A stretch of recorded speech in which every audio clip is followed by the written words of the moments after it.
Yun, good morning mga kabady. Dito po tayo ngayon sa Tomas Morato. Saan po tayo naka-duty ngayong umaga.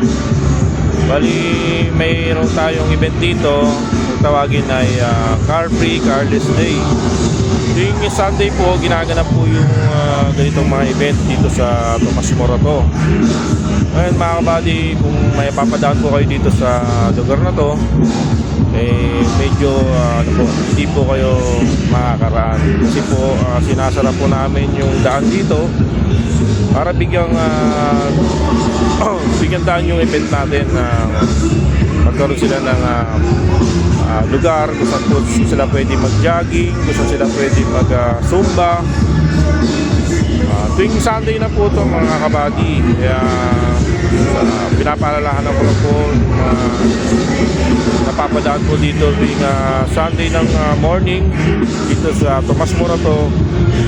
Lahat po ng kanto ng street dito sa Tomas Morato ay sinasara po namin. Hindi po kami nagpapadaan ng mga sasakyan, mga motor. Bali nag-start siya ng 6 to 10. 6 to 10 po siya sarado dito mga kabady. Kaya may iba po kayong dadaanan, iikot po talaga kayo.